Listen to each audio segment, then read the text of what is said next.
Yo, what's up? Welcome back to another episode of The Source. Continuing on with college football week 5, got another SEC matchup here. LSU on the road up in Oxford to play Ole Miss. Line sitting at Mississippi plus 2.5. Total sitting at 67. It's up at 68 on some books now. Let's do it. Welcome to The Source. The Source. Source.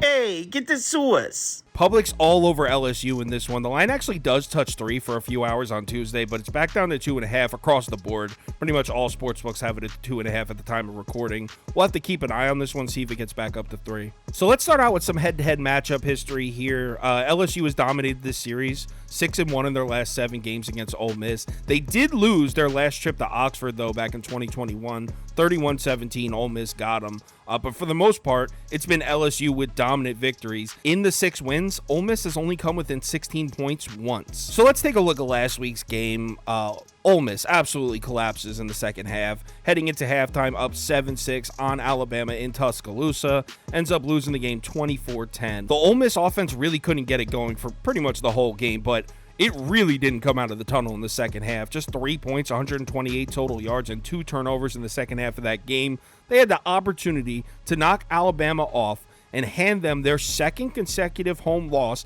for the first time since 2007, and they let it slip through their fingers. But that was on the road against the Alabama defense. They're now back home against LSU, and I've been saying this all year. I love this LSU offense, but the defense, specifically the secondary, I don't trust that unit. I think it's wildly unproven. LSU's allowing 251.7 passing yards per game, which is 82nd in the FBS, 8.2 yards per pass attempt, which is 92nd. Now, they're still ranked 19th in effective passing. You might be wondering how that's possible. It's because of the teams they played. Florida State, Mississippi State, and Arkansas, 3 teams that all have elite quarterbacks. So analytically, they're still ranked pretty high, but I don't trust the secondary. And are we all of a sudden just going to bail on Lane Kiffin and Jackson Dart? This offense just isn't electric anymore just because of one game in Tuscaloosa? We're just going to ignore the fact that Ole Miss offense looked almost unstoppable for the first few weeks of the season? Keep in mind, Lane Kiffin and Jackson Dart, they struggled against Alabama last year as well. So Nick Saban and that Alabama defense, they just have their number. Now, last year, Jackson Dart did not have the best game against LSU. Just 19 of 34, 283 yards, no touchdowns, and a pick. 119.9 passer rating, not great. But that was on the road in Baton Rouge. This one's back home in Oxford. LSU secondary is not good this year, or not as good as they usually are. And Ole Miss offense is looking even better than it was last year. I like Jackson Dart to make plays down the field in this game. But when we flip things around to the other side of the ball, this is where we start to find some angles for LSU. LSU's offense is every bit as good as Ole Miss offense, if not better.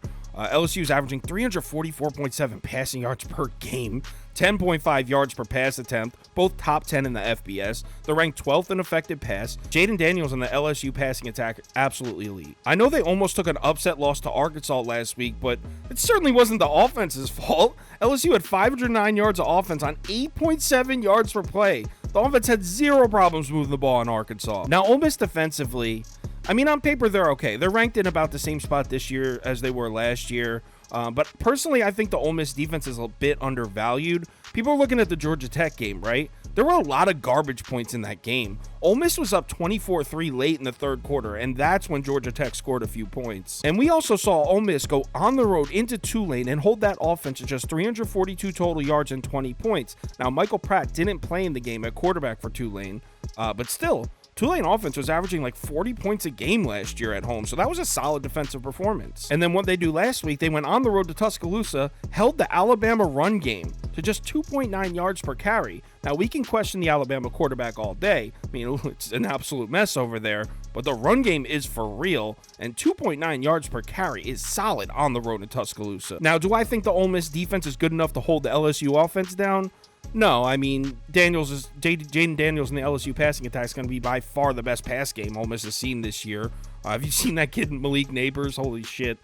He's next to unstoppable. He's third in the nation in receiving yards, tied for second with 5 touchdowns already. So LSU is going to score. LSU is going to score points in this game, but I truly think that the Ole Miss defense is a little bit undervalued. And if we're looking at a track meet, I want the home team in the points. So I'm on the Rebels here. So I'm going to do it. I'm fading the public on this one. I'm going to take the points with the Rebels, but I'm waiting it out. I'm going to see if I can grab Ole Miss at the full 3. Hopefully on Saturday morning, I'll be keeping an eye on it. So if you want to tune into the live show, I'll let you know. That's at 10:30 a.m. But I am not on LSU. I am on Ole Miss here. If you want my top bets, parlays of the day, if you want to join our Discord, or you want to get on the NFL against the spread competition, I do a weekly giveaway. If you're interested in any of that, head over to KyleKirms.com. All the information is right there on the homepage. College football week 5, a lot of value on the board. Not quite as loaded of a slate as we saw last week, but still a lot of betting value out there.